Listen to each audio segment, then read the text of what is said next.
Olá, os espectadores de O Liberal, agradeço a companhia de vocês e também agradeço a companhia do senador Zequinha Marinho, que nós vamos conversar hoje para tratar sobre os projetos que favorecem o desenvolvimento e a economia do Estado. E, para começar, nada melhor do que falar sobre um dos projetos que já ali caminha há bastante tempo, desde 2014, acredito, que é o caso da Ferrogrão, né, que pretende favorecer principalmente a produção de grãos aqui no estado, porque ele facilitaria esse escoamento da produção do Mato Grosso E também do e Pará, né? também do Pará, até ali no porto de Miritituba, da onde a produção escoaria. Queria que você avaliasse um pouco tanto o projeto quanto as bonanças que a gente pode colher com o projeto, só para a gente começar.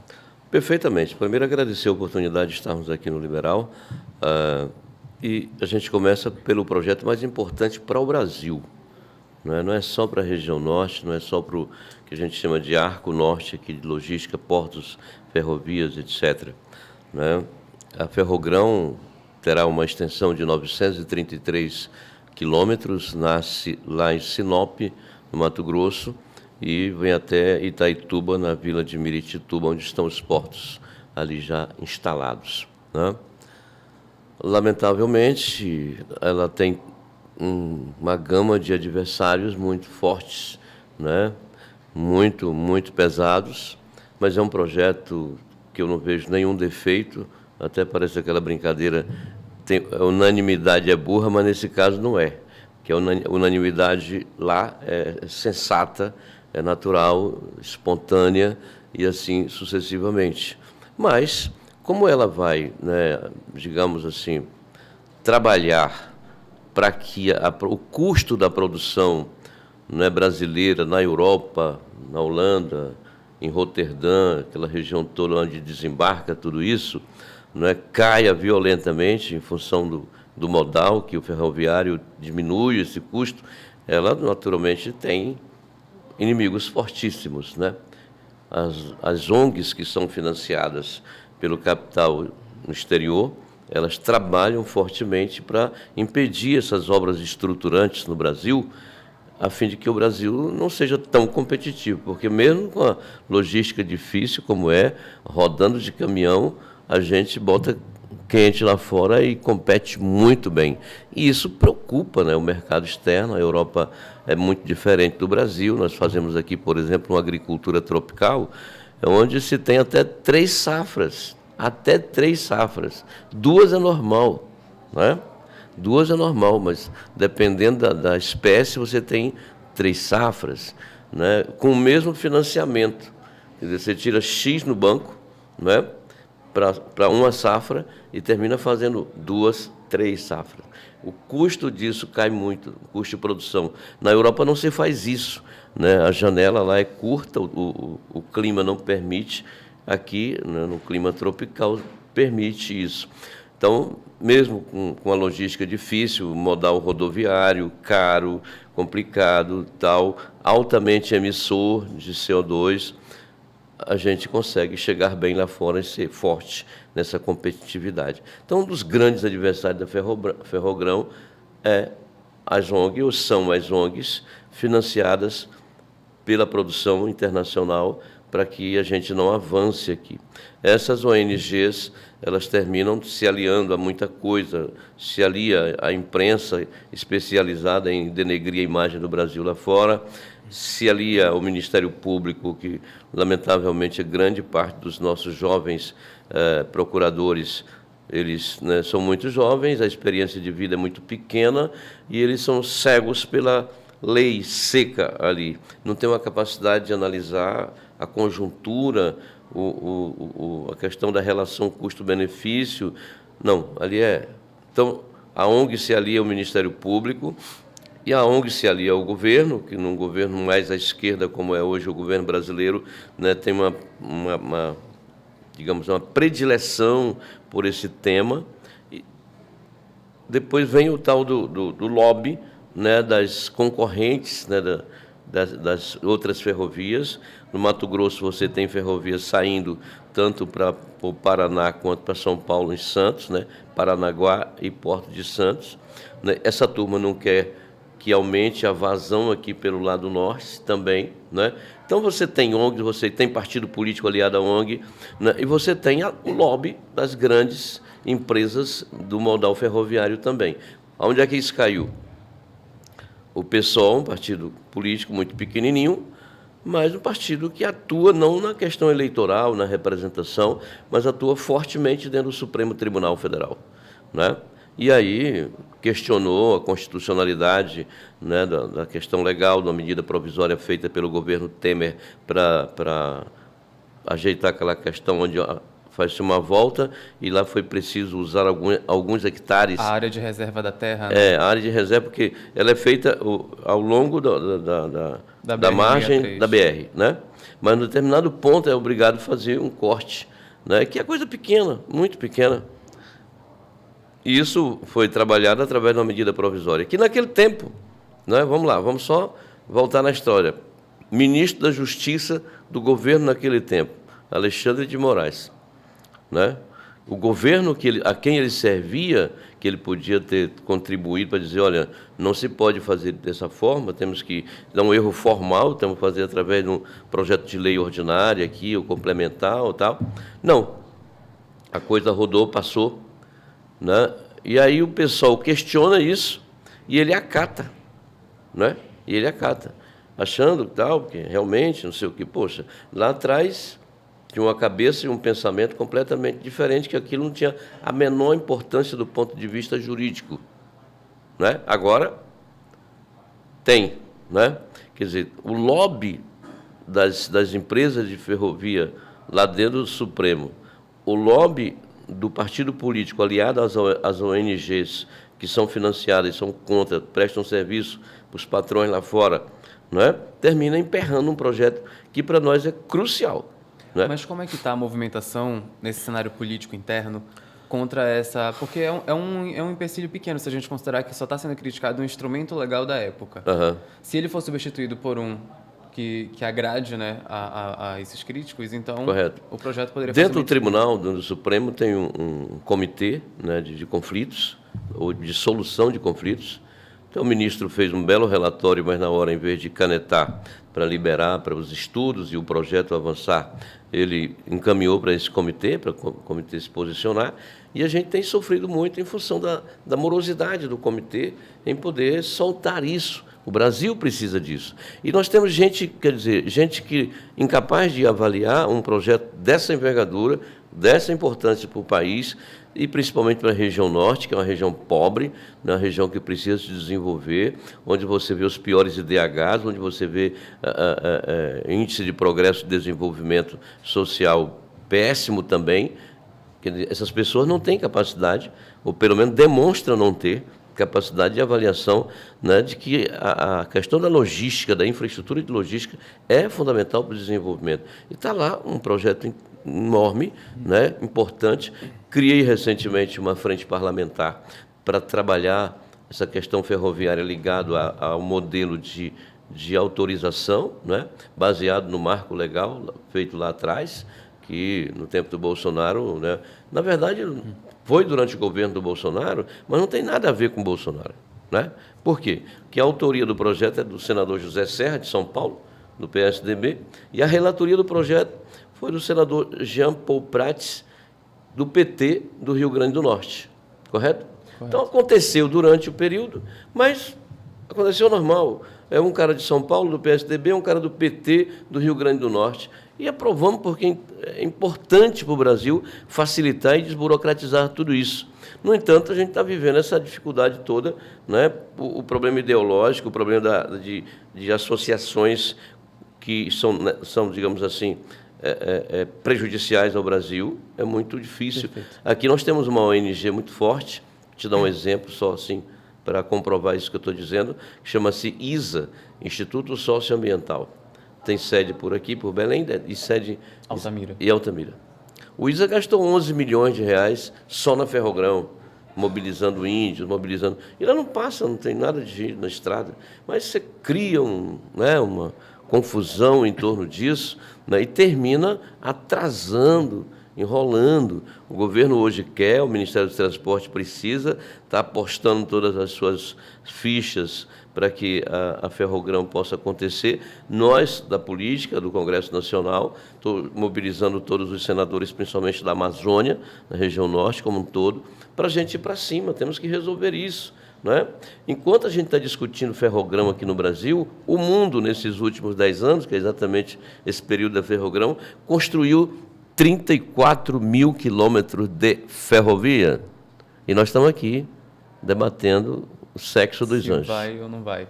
Só para traduzir isso aos espectadores, os números dos primeiros estudos técnicos da ferrogrão apontam aportes de 8 bilhões para as economias locais entre Mato Grosso e Pará, né, que são os estados beneficiados, mas no número geral superaria os 60 bilhões em ganhos socioeconômicos. Só de emprego na estruturação dela, mil, né? Emprego, serviços, né, porque o ISS, onde ela passa, ela vai pagar para os municípios, enfim, deixa um saldo muito positivo para a economia e depois você vai ter uma logística que é irreparável, né? Vamos analisar isso do ponto de vista ambiental. Enquanto, por exemplo, num total de 100% de emissão do modal rodoviário, né, a ferrovia ela só emite 23%. Há uma economia de 77% em emissão de CO2. Por isso que eu não consigo achar um ponto negativo, né? Está até brincando ainda há pouco, não consigo ver, né? Lamentavelmente acontece, porque no Brasil acontece de tudo, né? O ministro recebe uma ação do PSOL, né? Qual é a representação do PSOL? Não é verdade? Mas acatam. Poxa, o ministro que enxerga o Brasil e é um servidor público, né, importante, precisa olhar como esse país depende dessas obras, né, estruturantes para tocar o barco. Vou te dar mais um exemplo, além do que já dei aqui. Conhece Barcarena? Sim. Aqui do lado. Tem uma empresa em Barcarena que tem uma estrutura muito boa de portos. Eu recebi o CEO da empresa aqui no escritório, anunciando, que são nossos conhecidos já há algum tempo, anunciando o investimento de 1,5 bi. 1,5 bilhão de reais para melhorar as estruturas, porque a ferrogrão ia acontecer, né? Eles pegam essa carga lá, os grãos lá, trazem para cá, daqui jogam no navio e o navio vai embora, né? 1,5 bi. Na hora que deu esse problema, o cara voltou e falou assim, eu vou ter que esperar, não sei se vai dar, porque a gente não sabe o fim disso. Quer dizer, tu já pensou? Barcarena da região metropolitana de Belém, está aqui do ladinho. Perdeu nessa brincadeira só de uma empresa, 1,5 bilhão de reais de investimentos. É um dinheiro que seria derramado aqui, né? E geraria emprego, geraria oportunidade, etc, etc. A Cargill, recentemente, que estava trabalhando um porto aqui do lado de Abaetetuba, naquela região ali, né? Anunciou a desistência também disso. Então, a gente precisa medir, né? O ministro do Supremo Tribunal Federal não pode ser um homem qualquer. Tem que ter capacidade de avaliação e dos prejuízos que uma decisãozinha lá, né, pode dar à nação diante disso. O senhor me deu o gancho para a minha próxima pergunta e a gente entra no nosso próximo projeto também, porque o senhor falou sobre as emissões de gás carbônico. E aí a gente está falando de modais e cada modal de transporte emite uma quantidade, maior, menor. Menor ainda do que as emissões da ferrovia são as da hidrovia. E aí a gente chega na história da hidrovia do Rio Tocantins, que recentemente o IBAMA autorizou a licença, né, para iniciar as atividades do derrocamento do Pedral do Lourenço, que, contextualizando também, é a hidrovia que não fica navegável durante um período do ano, né, porque o rio seca e tem as rochas atrapalhando essa passagem. E esse derrocamento seria exatamente a explosão dessas rochas. Mas queria que o senhor avaliasse os benefícios de toda essa ação e também fizesse suas considerações a respeito desse avanço recente que foi a licença finalmente ter saído. Acho que o projeto também já se arrasta mais ou menos no mesmo período que a Ferrogrão. Exatamente. Já tem uns 10, 11 anos que está acontecendo. Primeiro, voltar só um pouco no tempo, né? Você sabe que a usina ali, né, a estrutura da barragem, ela não tinha a eclusa, que é onde se dá a oportunidade de não isolar uma parte do rio, nem a montante, nem as jusante, né? Não tinha muita luta para construir, o governo investiu ali 1,6 bilhão de reais, né? Um grande investimento. Para nós aqui isso é muito grande, para preparar a fim de que se pudesse utilizar a hidrovia, fazer a hidrovia, né? Usar o rio, que é a coisa, estava falando ainda há pouco aqui, que é a coisa mais antiga da história humana, é você usar rios, água, mar, né? Como transporte, como meio para se andar, para se ir e para se vir, né? E hoje criou-se enxerga-se tanta coisa, até cabelo em ovo, né? Mas atrasa-se de forma violenta esse tipo de coisa. O que é a derrocagem do Pedral do Lourenço? É que no meião do rio, né, quando principalmente a água baixa, você tem algumas pedras durante um certo período, parece que uns 30, 35 quilômetros, uma pedra aqui, pedra ali. Essas pedras precisam ser, digamos assim, retiradas do canal, empurrada para uma banda lá, para um lado, para outro, para você liberar aqui uma faixa de 100 metros de largura, né? Suficiente para digamos, uma barcaça passar para lá e outra passar para cá, como se fosse uma rodovia, um na mão, outro na contramão, normalzinho aqui o negócio. Eu me lembro que numa audiência pública que chamei um tempo desse, ano passado, alguém falou de um peixinho amarelo que só tinha lá não sei aonde. E onde é que foi localizado o peixinho amarelo? Ah, o peixinho amarelo foi localizado na beira do rio, nas pedras ali. Eu digo, olha, não vai ter problema nenhum com o peixinho amarelo, né? O rio Tocantins é um rio bem largo, bem grande. Ele vai continuar tranquilo. A desobstrução é só no meio do rio, no canal, né? E não passa de 100 metros, só isso. O resto não se mexe absolutamente em nada. Porque a compreensão, principalmente da juventude e das pessoas bem mais simples, é que essa derrocagem seria detonar com tudo quanto era pedra, que realmente são muitas, né? Numa margem ou do outro rio tem muitos pedrais. E eles achavam que era exatamente isso. Mas não é isso. É só você alinhar, ajeitar aqui o meião, né? Para poder a barcaça passar para lá. E a barcaça tem um calado muito simples. Um calado aí de 2, 3 metros, já passa a barcaça carregada, que ela é uma chata. Ela não é igual o navio, que é bem mais profundo no seu casco, né?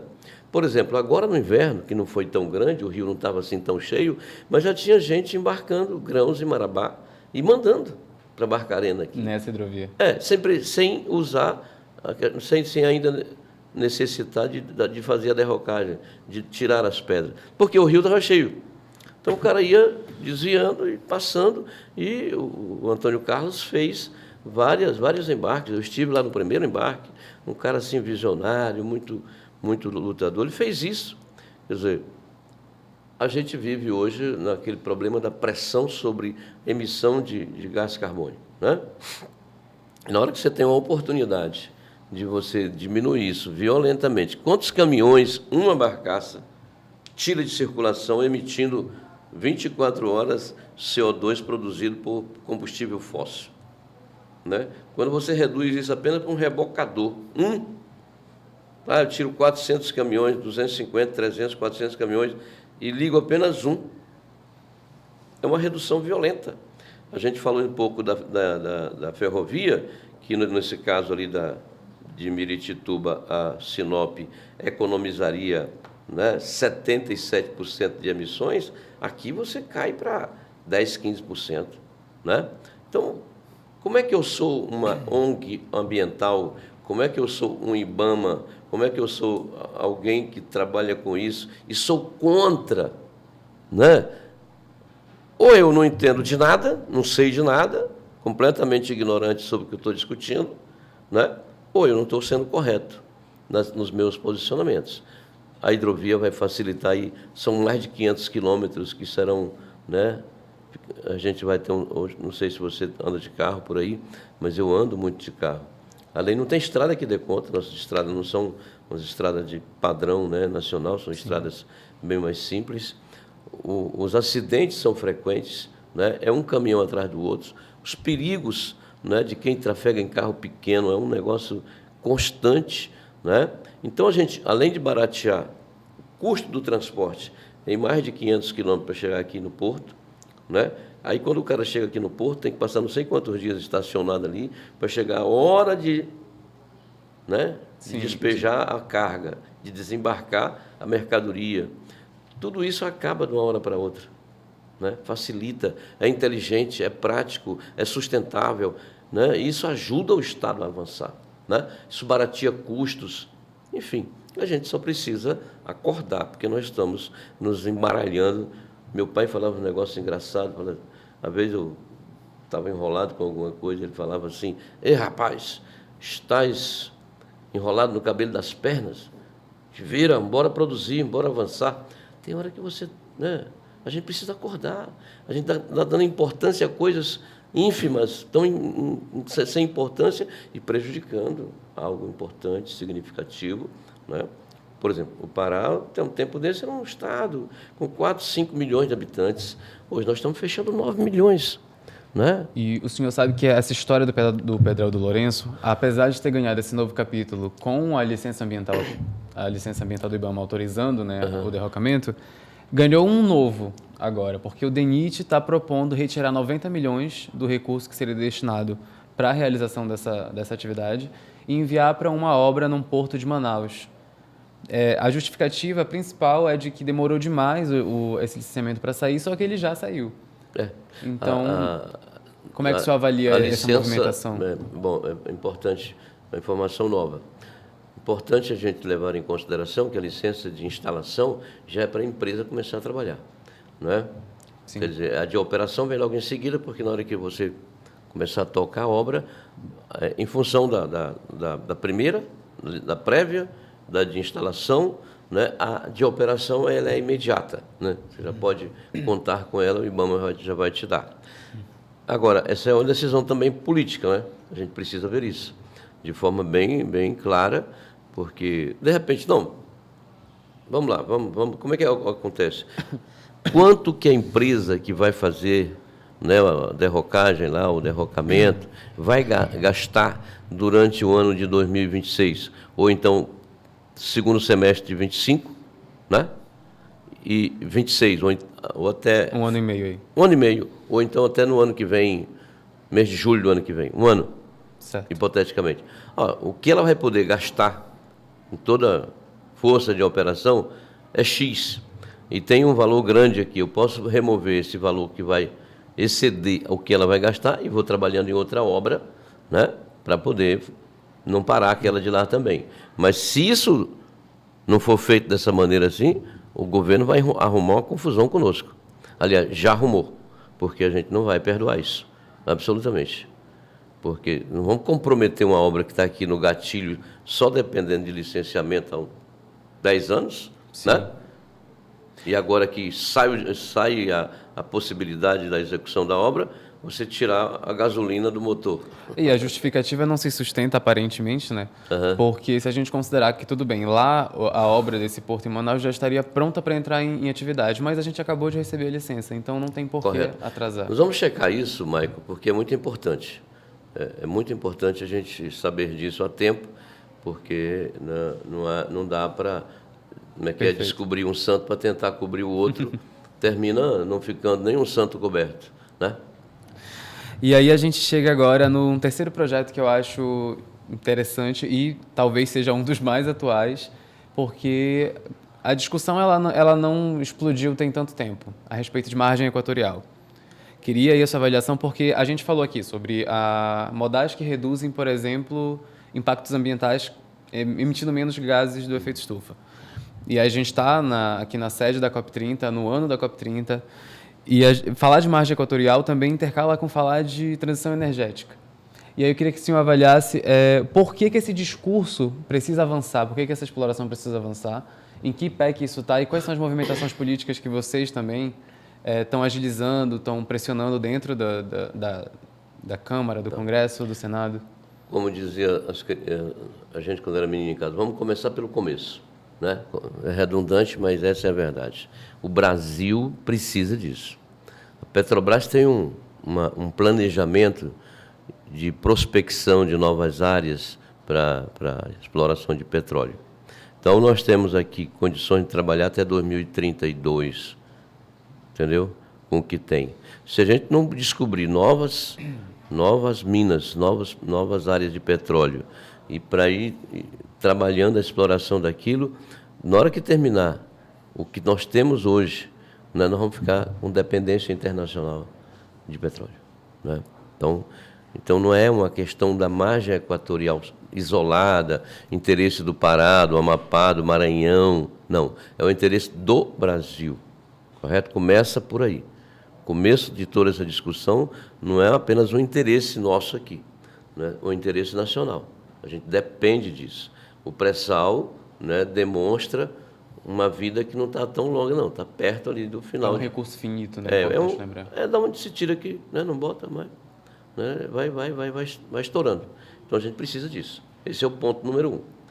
2, a gente precisa, né, passar isso a limpo, porque, de repente, você espera uma coisa e não é tudo aquilo. Mas a expectativa, e está na mesma região da Guiana, da onde nós queremos explorar, até os portos, os poços da Guiana, dá 50 quilômetros. Isso é nada, né? E se nós não explorarmos, a Guiana vai chupar isso via canudinho, entendeu? Porque, não sei se você conhece alguma área agrícola, eu aprendi isso, vi isso, fiquei assim, puxa vida, pessoal inteligente. A área encharcada, muita água, eles precisam tirar aquela água, né? Então, eles fazem uns drenões, assim, pegam uma PC, naquela do pescoção grande, e ela vai tirando aquilo. Ela faz aí mais ou menos 70 centímetros de largura por 1 metro e pouco de profundidade. Enorme, comprido aquilo. Aí dá uma distância aqui e faz outro. Daí a alguns dias, toda aquela área alagadiça está enxuta. Por quê? Porque tanto para um lado quanto para outro, aquilo vem para dentro da vala, para dentro do dreno. Não é diferente no subsolo aqui embaixo. O cara está explorando petróleo perto de você, se você não se cuidar, o seu petróleo vai para lá. Ele vai vazar para lá. A gente chama isso de efeito canudinho, né? O cara puxa aqui. Sim. Bom, todos nós sabemos que o petróleo, que o combustível fóssil, o futuro não está assim tão longo pela frente. Você falou aqui de transição energética e ela está acontecendo, né? O Brasil, então, é campeão em alternativas disso. Daqui 50 anos, certamente, pouco vai se falar em combustível fóssil. É o que eu vejo, é o que eu sinto. Então, enquanto isso está valendo alguma coisa e a gente tem, né, e há uma necessidade econômica e social aqui nessa região muito grande, bora explorar, bora buscar isso, transformar isso em qualidade de vida e financiar os investimentos que a gente precisa para a transição energética. Com o recurso do... Claro, com recurso. Com recurso. Isso é como diz o pessoal da região centro-oeste ali, isso é um trem bom para todos os lados, né? Para todos os lados. Isso é bom para o Brasil, que precisa de petróleo, o seu planejamento está demonstrando isso na prática, e isso é bom para o Pará, para o Amapá, porque os efeitos econômicos e com impacto social também serão bons, correto? E, por último, é bom para a transição energética, porque nós precisamos de dinheiro para financiar outras alternativas. Então, não vejo problema. E aí, por último, só para mim fazer uma conclusão do raciocínio, a Petrobras é uma empresa antiga, não é? E eu não tenho, olha que sou muito mais velho que você é meu neto. Eu nunca ouvi falar que a Petrobras tenha deixado acontecer algum vazamento, que a Petrobras, em determinado momento, foi responsável com isso, com aquilo, e a Petrobras causou um acidente ambiental. Se eu, nessa idade, nunca ouvi falar disso, quanto mais você que é da geração aqui, é jovenzinho. Então, a Petrobras é uma empresa madura. Por que esse medo? Pode acontecer. Bom, pode acontecer um acidente. Acidente, a gente sai ali para dar uma volta na rua, o carro pode pegar a gente. Não é verdade? São acidentes. Agora, não vejo a Petrobras cometendo esse tipo de coisa, porque Eu reputo a Petrobras como uma das empresas mais competentes do mundo e mais sustentáveis do mundo, né? Não só em águas rasas, mas também em águas profundas, explorando com muita competência. Por que não dá essa licença? Qual é o problema? Se você tem ali pertinho de você alguém trabalhando, se você vê a situação da Guiana, o PIB da Guiana, a mudança de vida do povo da Guiana, é de fazer inveja para qualquer um. Aí você não quer. Eu não vejo isso como razoável, como sensato. Eu acho que é uma das piores insensatezes que a gente pode cometer, não explorar esse petróleo. Aqui na região a gente tem também a mineração muito forte, né? A gente falou de produção de grãos, projetos de deslocamento dessas produções. Queria que o senhor falasse também o que tem acontecido ali nesse núcleo político de Câmara, Senado, Congresso, em prol disso. Por exemplo, tem alguma movimentação da bancada paraense, algo nesse sentido, para impulsionar a mineração também? Porque a gente está falando aqui agora há pouco de transição energética, de recursos que são finitos, e a mineração pode beber um pouco dessa fonte, sofrer um pouco com esse impacto da transição energética, se a gente pensar que também não é uma coisa que está ali brotando o tempo inteiro. Só lembrando, né, eu fiz 2 frentes, aprovei, agora estamos só captando apoio, assinaturas, e vamos mobilizar. Um é com relação ao petróleo, né? Já foi criada, já foi aprovada no plenário do Senado, Frente Parlamentar em Defesa da Exploração de Petróleo na Margem Equatorial. Nós vamos para cima disso, todos os senadores da região norte, mas todos aqueles que quiserem participar. No dia que eu apresentei isso na Comissão de Infraestrutura, era mais quem queria assinar o requerimento, né? Eu digo, não, assina aqui, mas o que vai precisar realmente é na formação da frente. Essa já tem quantas assinaturas até agora? Acho que tem lá, no dia que a gente apresentou, foi só o tema, né? O requerimento, só basta uma assinatura ou 2. Não, mas tinha umas 10 ou 12 dos caras que estavam lá, dos senadores que estavam lá, todo mundo queria. Não, é isso mesmo, vamos lutar para isso. Então agora eu vou chamar esse povo, né? Vamos fazer um investimentozinho lá num café da manhã, correto? Para chamar essa turma e dizer, olha, vamos distribuir tarefas, quem é que pode ir por aqui, quem é que pode ir por ali, e nós temos que fazer isso. Nós não podemos deixar. Nos preocupa muito a COP30 nesse aspecto, né? A COP30 é uma conferência restritiva à produção, né? Num país democrático, os caras vêm, fazem o maior auê, né? Os caras, no caso, seriam os movimentos sociais. Os movimentos sociais, as ONGs. Como é o nome daquela menina? Greta Thunberg. A Greta faz tempo que sumiu. Por quê? Porque as COP têm sido em países não democráticos. Entendeu? Se ela for fazer alguma zoada, ela fica lá, né? Vai ser presa. Mas tu duvida que a Greta não vem para cá? A Greta vem para cá. Tem uma plataforma mais... Não, aqui tem liberdade, né? Pelo menos uma liberdade aí, né? Vamos lá. A Marina Silva, com a USP, um bocado de gente, está trabalhando aí sorrateiramente, apesar das críticas, dos discursos que a gente faz, a criação de um parque marinho que pega toda essa margem equatorial. Correto? Desde lá na divisa com a Guiana, passa aqui em frente, né, e sobe e vai até a divisa das águas do Piauí com o Ceará. Correto? São 35 milhões de hectares nessa margem. Um parque marinho. Entendido? Se acontecer, por exemplo, aparecer na mesa para o Lula assinar um decreto desse, a gente vai ter que fazer um PDL, né? PDL é um treco que a gente faz no parlamento para anular a ação administrativa do governo. O que seria o PDL, a sigla? Projeto de Decreto Legislativo, né, que anula decisões do Executivo. Esse dia foi obrigado a aprovar um lá também, porque a insensatez estava acima do Qual que foi do razoável. Foi com relação às terras indígenas em Santa Catarina, né? Santa Catarina? Santa Catarina tem alguns municípios que, além do município perder a terra para a reserva indígena, os produtores também todos, né? Você tinha escritura de terra lá com 130 anos. Se há 130 anos não tinha índio naquele lugar, né? E gerações de produtores, que eles são todos descendentes de alemães, de poloneses, de italianos, né? Pessoal que vive na terra a vida toda. O filho passa, o meu pai passa por filho, que passa por outro, que passa por outro. Quer dizer, E aí, de repente, quer transformar isso numa terra indígena. Nós aprovamos um marco temporal para terras indígenas e o governo não respeitou isso. Né? Quer dizer, enfrentou o Congresso Nacional, além de estar cometendo uma injustiça social descabida, né? Com relação aos produtores, todo mundo documentado, 90, 80, 100, 120, 130 anos. Pô, para com isso. Para com Essas isso. frentes aqui estão pensando nesse tipo de Não. de movimentação? Essas frentes não trabalham isso. Né? Essa frente quer produzir petróleo, não é verdade? Quer que o progresso aconteça, né? E quer que outros temas na área da economia avancem. Isso aí é uma discussão jurídica pesada, né? Que tem que ser colocada em prática. Então, só dizer para você que se vier acontecer um decreto que o Lula assine criando esse parque marinho aí, porque aí até a pesca vai ser, né, impactada. Né? Você sabe que essa margem aí toda, digamos assim, é um celeiro de vida econômica.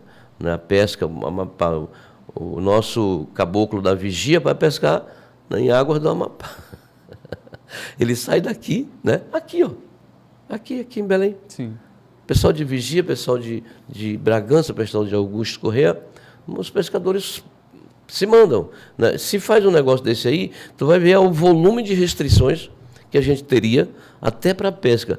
Pensar em petróleo, exploração de petróleo nessa região, nunca mais. Nunca mais, quer dizer, o Congresso teria que ir para cima, numa ação radical, para cancelar, através de um PDL, um decreto louco desse. Mas isso, né, a gente está trabalhando, resistindo, né, porque isso é parte da questão ideológica, né, daqueles que lideram a política ambiental brasileira. E aí o senhor falou da frente do petróleo e a outra seria de mineração. Exatamente. Entendo. E aí tem um outro projeto, uma outra movimentação que reúne todos esses projetos que a gente estava conversando um pouco antes da gente começar a entrevista de fato, que é sobre o marco do licenciamento ambiental. Tudo que é feito precisa de licenciamento ambiental, seja rural, seja urbano. Queria que o senhor comentasse um pouco sobre os avanços que estão acontecendo em torno desse projeto de lei. Primeiro sobre a questão, a legislação atual, que é um emaranhado, uma serra, né, que você não consegue chegar ao fim. Isso burocratiza e atrasa. Né?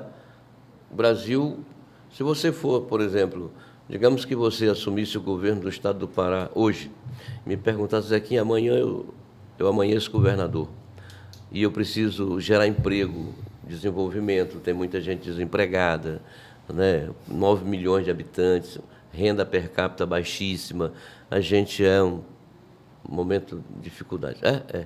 Onde é que eu vou? Vou na Fiesp, em São Paulo, vender ideia de projetos aqui? Eu disse, não, vá para dentro da SEMA, ali, ó, Secretaria de Meio Ambiente. Vai lá.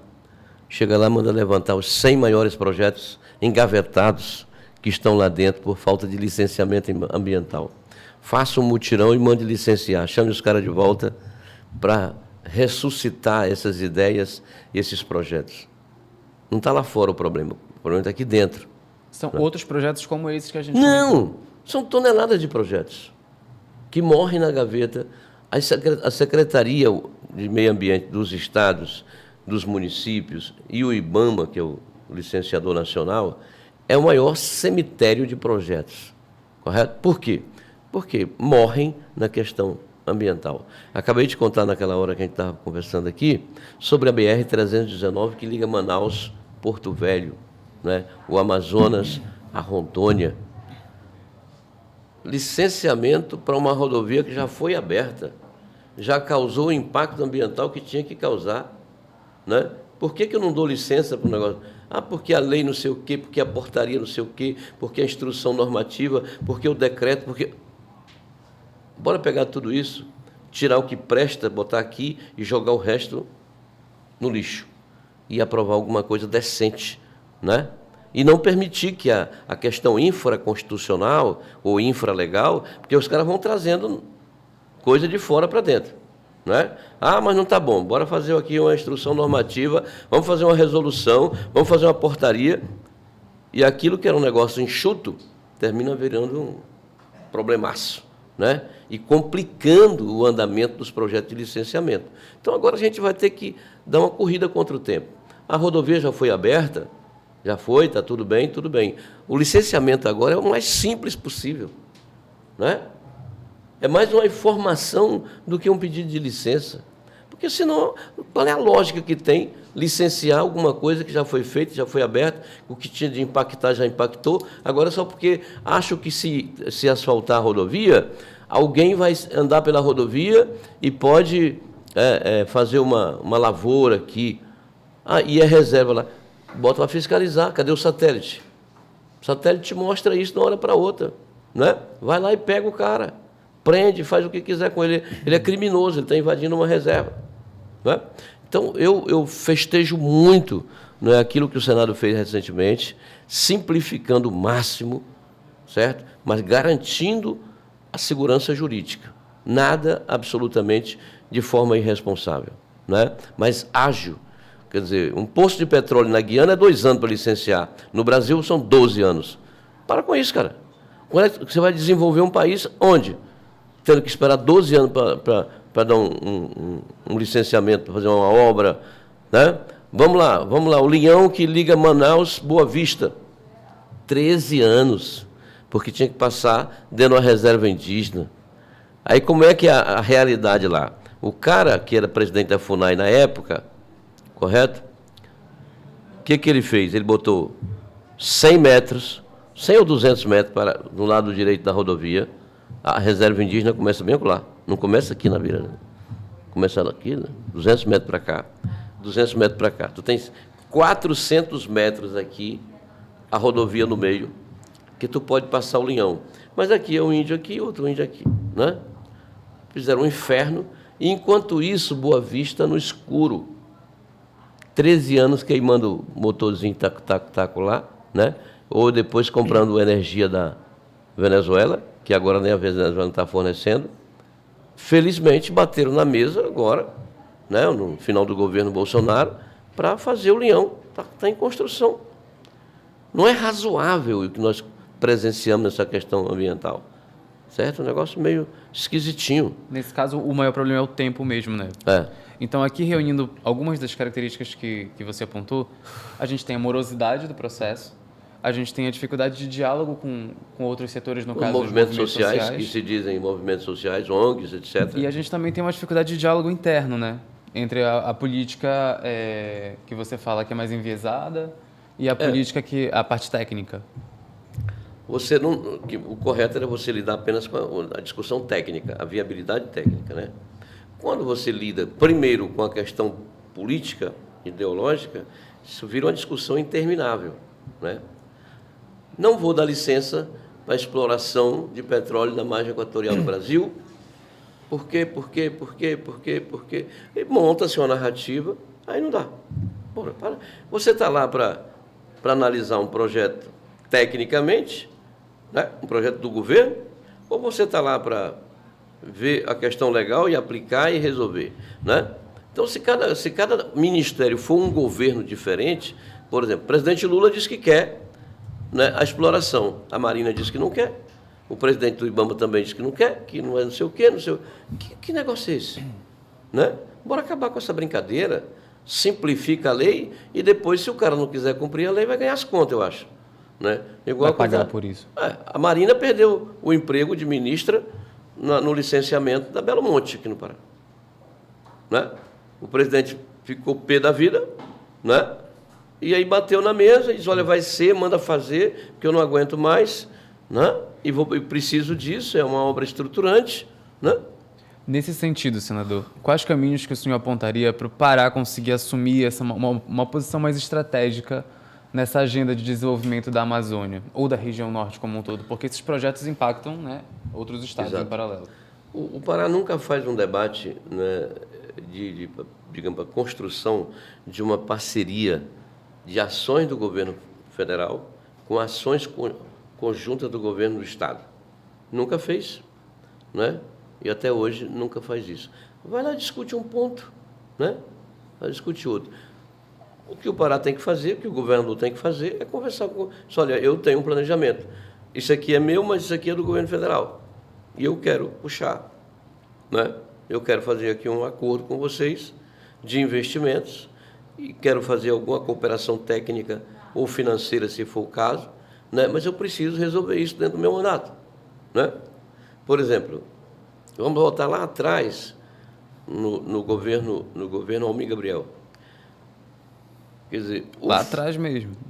Lá atrás. Eu comecei na política com o Almir Gabriel, parceiro do PSDB aí, 24 anos, tocando. Asfaltamento, pavimentação da Transamazônica. Quando o Fernando Henrique veio licitar a Transamazônica, estava no finalzinho do governo. Correto? Os lotes da licitação, ele já deixou tudo encaminhado e as empresas começando as obras nos seus respectivos lotes. O governo do PT, através do deputado Zé Geraldo, inventaram uma denúncia tão grande de superfaturamento que não existia uma empresa grande de pavimentação de uma BR complicada como a Transamazônica, num solo amazônico aqui que não é igual o resto do Brasil. É diferente, né? É um pouco mais caro do que o comum, do que pavimentar uma rua ali, fazer uma estradinha qualquer. Não é assim, né? É um custo bem mais alto. E o PT depois cancelou os contratos de tudo isso, né? E aí foi chorar atrás de empresa grande para voltar. Não conseguiu. Agora que está devagarzinho, o governo Bolsonaro deu uma avançada e tal. Mas isso era o quê? 2003, eu cheguei em Brasília como deputado federal em 2003, correto? Se os contratos que o Fernando Henrique tivesse avançado para terminar, a gente tinha acabado esse pesadelo da Transamazônica até 2010, 2008, 2010. Então certo? falta exatamente o quê? Vontade política? Falta uma coisa que os governos brasileiros não fazem, que é continuidade, né? É como se tu fosse prefeito de Belém, tu começasse uma obra e não desse tempo de terminar, o teu mandato acabasse. E aí o prefeito que entra cancela o contrato e para aquela obra, porque não, isso aqui foi o Maico que fez. Aí a obra fica ali, um elefante branco, o dinheiro da sociedade. Então, o Brasil tem esse problema, a falta de continuidade nas grandes obras estruturantes, aonde quer que seja. Né? Um governo... Ponte do Rio Araguaia, agora, vamos, agora. Lá em São Geraldo, do lado, Pará, né? Xambioá, do lado de Tocantins. Vai lá. Tem um pedreiro e um servente trabalhando numa obra, certo? Numa velocidade que dá para dormir, correto? Era para estar pronta. Faz as cabeceiras de lá, cabeceira de cá, ajeita, inaugura, entrega. Aquilo lá não é do presidente da República, cara. Aquilo é da sociedade. O cara está passando uma balsa aqui debaixo do... Entendeu? IP da vida, porque está faltando tão pouco. Mas aí tem aquele problema. Por que não vai dar continuidade? Então, se o Brasil tivesse uma cultura da continuidade das obras, era outro país. Completamente outro país. Mas é lamentável que não ocorra. Perfeito, senador. Para encerrar nosso diálogo, uma pergunta que é de praxe assim, para todo mundo que eu entrevisto, que é essa visão de futuro. E aí, como a gente falou de projetos, a gente falou do que precisa, né, nesse circuito todo, nesses procedimentos, me aponta, na sua avaliação, o que é fundamental, ou qual é o projeto fundamental, ou o que é fundamental para que todos esses projetos aconteçam, seja aqui, seja em qualquer lugar. Compromisso político com o Estado, né? Tem que ter esse negócio. Porque cada político, às vezes, tem um projeto pessoal também. E, às vezes, ele quer adequar o projeto do Estado ao seu projeto pessoal, político. Entendeu? Como já foi dito no passado aqui, no tempo que o PSDB tocava, né, o projeto pessoal não pode ser maior do que o projeto da sociedade, né? Por mais que você seja o Romário, né, o cara, entendeu? Mas não dá. Você tem que abraçar o projeto da sociedade, entendido? E aí ter a inteligência e competência para fazer a articulação que precisa. Aí eu preciso falar com a bancada, então vamos falar com a bancada. Eu preciso convergir as ações do governo federal, né, que aqui é parte dele e parte minha, né? Então eu vou fazer, posso ajudar. Vamos lá, regularização fundiária, que economia é um negócio assim interessante. Por que isso não acontece? Porque nós estamos resolvendo o problema ambiental, que está ligado à economia também. Porque você precisa de duas coisas básicas para montar uma obra e fazê-la fluir. Primeiro, segurança jurídica, documento da terra onde você vai construir isso, né? Ah, mas eu não vou construir, mas eu vou produzir, né? Em alta escala, produto A, B ou C. Do mesmo jeito, né? Aqui as terras do Pará são de quem? Uma pequena parte do governo do Estado, bem menor, e o resto todo do governo federal, né? Se o governador do Estado não sentar com o presidente da República e amarrar uma parceria de complementação de ações, que o governo federal tem um país desse tamanho, né? O problema seria só aqui no Estado. Então, você se oferece. Você quer ajuda? Passa para mim e eu vou definir aqui, eu ajudo o governo federal. Bora titular a terra? Bora. Vocês têm aqui, o Pará tem 1.138 projetos de assentamento. O Pará tem 248 mil famílias assentadas nesse negócio. Certo? Então, não é coisa pequena, não.